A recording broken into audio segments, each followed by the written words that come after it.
படைத்தவன் மேல் பழியும் இல்லை, பசித்தவன் மேல் பாவம் இல்லை.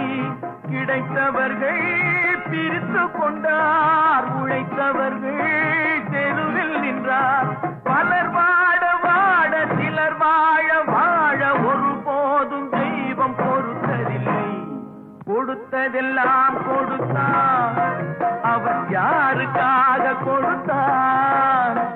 ஒருத்தருக்காக கொடுத்தான், இல்லை ஊருக்காக